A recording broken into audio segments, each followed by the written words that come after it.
என்னடா இவ்வளோ கூட்டமாக தானே பாருங்க. ஒன்றும் இல்லை கைஸ், இந்த இடத்துக்கு நீங்கள் நினச்சாலாம் வர முடியாது. அவர் நினச்சா மட்டும் அவங்களால வர முடியும்.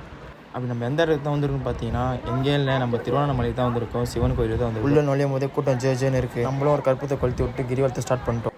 அப்படியே லிங்கத்தெல்லாம் பார்த்துட்டு நடக்கும்போது மேலே பார்த்தா அடேங்கப்பா சரியான வியூங்க. அப்படியே என் கூட சரி எத்தனை பேர் நடந்து வரான்னு பாருங்கள். மேலே பார்த்தா மேப்பு, நம்ம கிரிவலத்தை நடக்க வந்த 14 கிலோமீட்டர் மேப்பு. போகிற வழியில் கொஞ்சமாக பசிதாரில் நம்ம 2 இட்லி கடை மூழ்கிட்டு நடப்பயணத்தை ஆரம்பிச்சிட்டோம். சாப்பிட்டு முடிச்சு நாங்களும் நடக்கிறோம் நடந்துனே இருக்கோம். ஒரு வேளை நைட்டே ஆகிடுச்சு. கொஞ்ச நேரத்தில் பார்த்தா சரியான மழை. யாரும் மலைக்கு ஒதுங்காமல் அவங்க பாட்டு நடந்து தான் இருக்காங்க.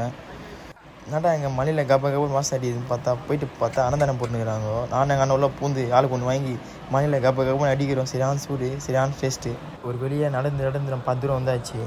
என்னடா நாங்களும் பார்த்தா நம்ம தேர் ஒரு வியூ போட்டு நம்ம திரும்பி நடக்க ஆரம்பிச்சிட்டோம். அப்பாடா 14 கிலோமீட்டர் சுற்றிட்டு கடைசியில் இங்கே பார்க்கும்போது தான் மூஞ்சில் எப்படி ஒரு சந்தோஷம், எனக்கு ஆனந்த சந்தோஷம்.